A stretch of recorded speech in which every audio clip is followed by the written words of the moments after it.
Matthew Robertson. Today I'm here to talk to you about the ever so threatening issue of climate justice. First, I'd like to briefly talk about climate change, and I'll tie it into social justice issues shortly after. Climate change describes a change in Earth's average conditions over a long period of time. These conditions include temperature, rainfall, water levels, and much more. Mainly, however, we focus on temperature, since its effects carry over to many of the other conditions. Based on where you live, the temperature change may vary, but it has been observed that there has been at least an increase in average temperature by 2 degrees Fahrenheit over the last 100 years. This warming phenomenon occurs when gases from emissions get trapped in the Earth's atmosphere, keeping heat in and acting like a greenhouse. Human activities such as burning fossil fuels and using agricultural practices have led to the accumulation of such greenhouse gases in our atmosphere. Now, one thing you may be asking yourself is, well, hey Matt, how does this become a social justice issue? And that's a good question. When it comes down to it, the impacts of climate change will not be borne equally or fairly.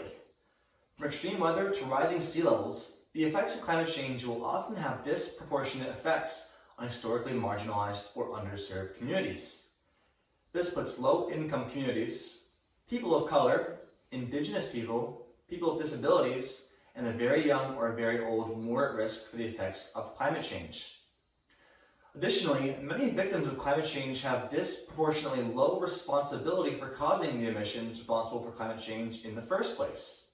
Think about it. The youth and people living in developing countries produce fewer emissions per capita than those do in major polluting countries.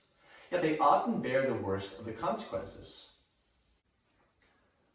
Looking at some examples, we see that communities of color are often more at risk from air pollution. Seniors, people with disabilities, and people with chronic illnesses may have a harder time living through periods of severe heat or being able to quickly and safely evacuate from major storms or fire. Additionally, people with limited income may live in subsidized housing, which too often is located in a floodplain. Their housing options may have inadequate insulation, mold problems, or air conditioning to effectively combat severe heat or cope with strong storms.